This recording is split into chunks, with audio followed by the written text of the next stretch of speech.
What you know, Alibis? Welcome to another episode of Pretty Lies and Alibis. I'm Gigi. It's Sunday, April 27th. Hope y'all have had an amazing weekend. Mine's been nice. I've been super lazy. Tomorrow, we'll start back live streaming the Karen Reed trial, and I'll be recapping every day in an hour or less the day's best testimony with no commentary, no opinions. If you're following that trial with me, I will include a quick summary of what happened on Friday on tomorrow's recap episode. It wasn't a lot, it was a half day, so I decided just to tack that on to tomorrow's episode. So look for that probably after about 8 p.m. Let's catch up with some of the other cases we've been following. Kouri Richins, the Utah Supreme Court denied the appeal to expand the jury pool as well as in-person voir dire. And because of that ruling, her defense team filed an appeal and a motion to stay the case and continue the trial, which means, as of right now, her trial is delayed indefinitely. Moving on to Donna Adelson. She has a motions hearing on April 30th at 4 p.m. I'm hoping to live stream that, so keep an eye out on the socials for the link. Judge Everett denied a motion to disqualify himself that was filed by Donna. And also, there was a motion filed under seal to continue her trial. Surviving the Survivor podcast reported the defense got 80,000 emails from the state, and that could be the source of the delay. That is a lot. Curious if they found anything new in there. And the last bit of news from down there in Tallahassee is they canceled Wendy's deposition. Moving on to Bryan Kohberger, the judge denied the motion to strike the death penalty based on his autism diagnosis. We're going to jump into the ruling on the 911 call and the text messages as far as what's going to be allowed in at trial. The court finds some of the hearsay statements on the 911 call do not qualify under the exceptions cited by the state and therefore must be redacted. However, the balance of the 911 call, as well as the texts and conversations noted herein, are likely admissible provided foundation is laid at trial.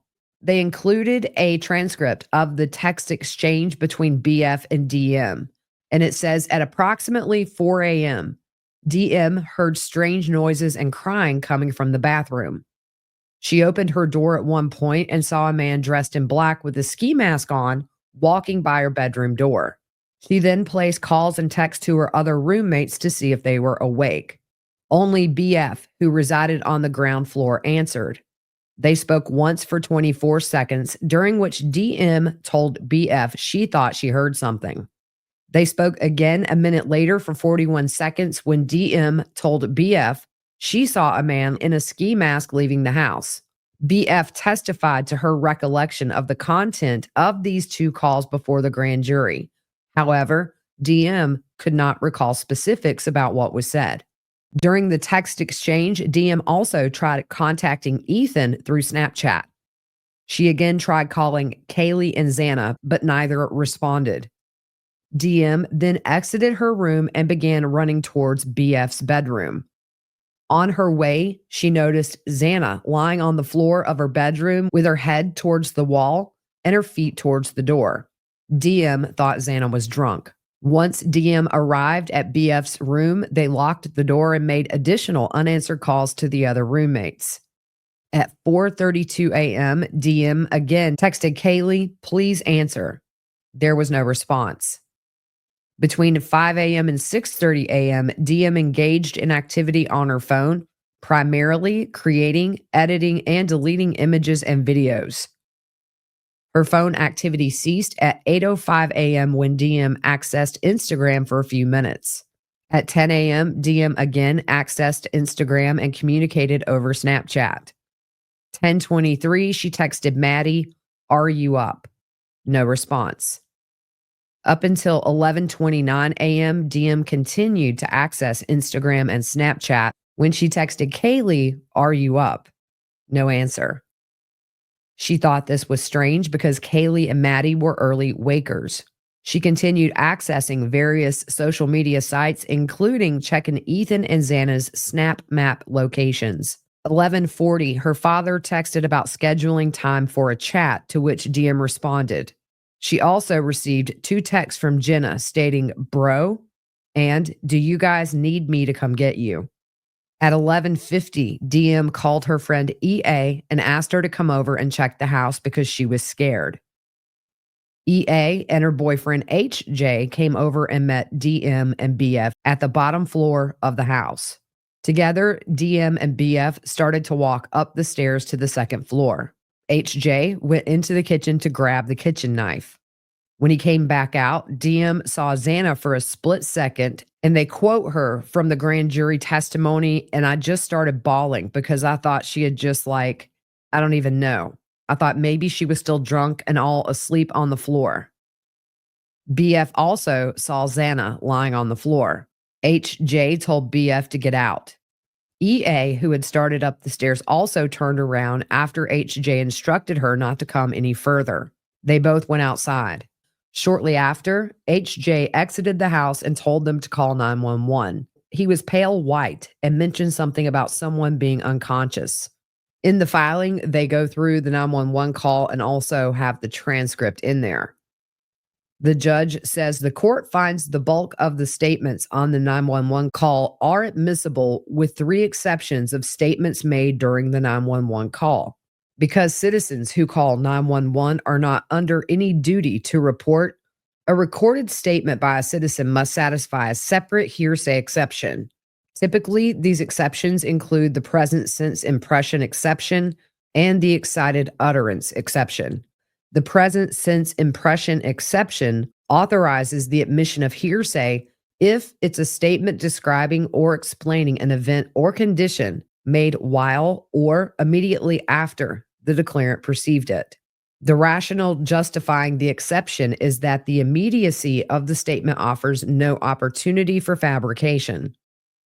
The excited utterance exception to the hearsay rule authorizes the admission of hearsay if the testimony recounts a statement relating to a startling event or condition while the declarant was under the stress of excitement caused by the event or condition.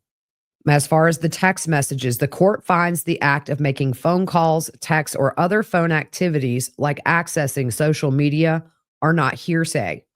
Hearsay only captures an oral assertion, written assertion, or nonverbal conduct intended as an assertion. And the court goes through the text messages in the ruling.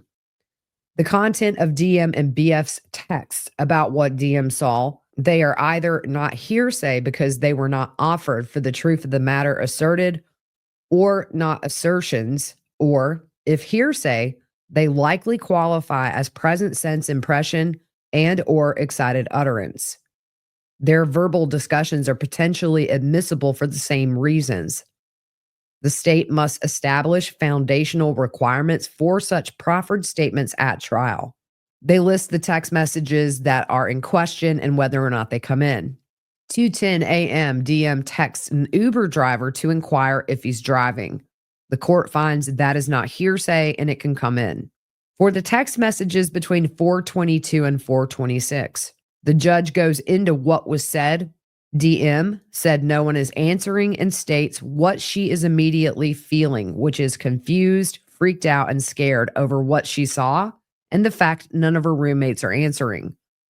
She further described the intruder she saw wearing a ski mask or something over his forehead and mouth. She relays her phone is going to die, and these are all likely admissible as present sense impressions. The ruling goes on to say it would be potentially terrifying for anyone, including these young women, to argue they would have run out of the house or called someone else for help had they really been startled, unempathetically ignores these circumstances and the trauma and confusion they were evidently experiencing, which likely offset logical thought. Their fear and confusion is evident in their words. It's also noted the text occurred in rapid succession. The timeline left no time for reflection or fabrication, and the judge said the texts are likely admissible as present sense impressions and or excited utterances. They move on to the text to the victims at 10:23 a.m. The judge said these represent a consistency and continuation of DM's text from the prior night. They can come in, and the state intends to use them to establish a timeline of events. DM's calls and texts from others, like her dad, a text from JM, and the vandal alert are not hearsay and will be used to show a timeline for the morning and early afternoon. I looked this up, and the vandal alert said that Moscow PD is investigating a homicide on King Road near campus. Suspect is not known at this time. Stay away from the area and shelter in place. As far as the verbal communications between BF and DM, the state intends to ask about statements they made to each other and will replicate the testimony provided by them to the grand jury. These statements were between 4:19 a.m. and 4:37 a.m. The judge said the state must establish foundational requirements for such proffered statements. As far as the statements after they woke up the next morning, the court reserves ruling and will consider any hearsay objections at trial. Moving on to the 911 call. The statement by the neighbor, one of the roommates who's passed out and she was drunk last night and she's not waking up, that cannot come in since this person didn't actually see Xana passed out. Only BF, DM, and HJ did. Also, when she said, oh, and they saw some man in their house last night, this statement must be redacted since the person was repeating what others told her. DM's attempt to explain events. When she says, I don't know, but pretty much at 4 a.m., that statement must be redacted since she is narrating an event she saw 8 hours prior and has had time to reflect upon. DM saying, go check if Xana is passed out. Then she states Xana is not waking up. And HJ is heard saying Xana in the background. These are present sense impressions and they can come in. HJ's statement to DM after law enforcement arrived: I need you to talk to them. I can't talk to them. I need you to talk to them is admissible as either a present sense impression or excited utterance. HJ had just discovered Xana's body moments before and is operating under the stress of his discovery and attempting to answer dispatch's questions. His statements describe his inability to speak to law enforcement at that moment are admissible. DM saying there's a police here right now and answering no about having a defibrillator and then answering yes. When an officer says they had one, those statements are admissible. As far as crying, breathing, and heaving, that is non-hearsay. It's an involuntary emotional response to the circumstances, and that is admissible. A transcript of the call will be allowed as a demonstrative aid for the jurors to follow along. And that's the latest on the Bryan Kohberger case. That trial's set to start in August. It'll be here before we know it. That is it for this episode. Hope you guys have a good rest of your Sunday. We will see you soon.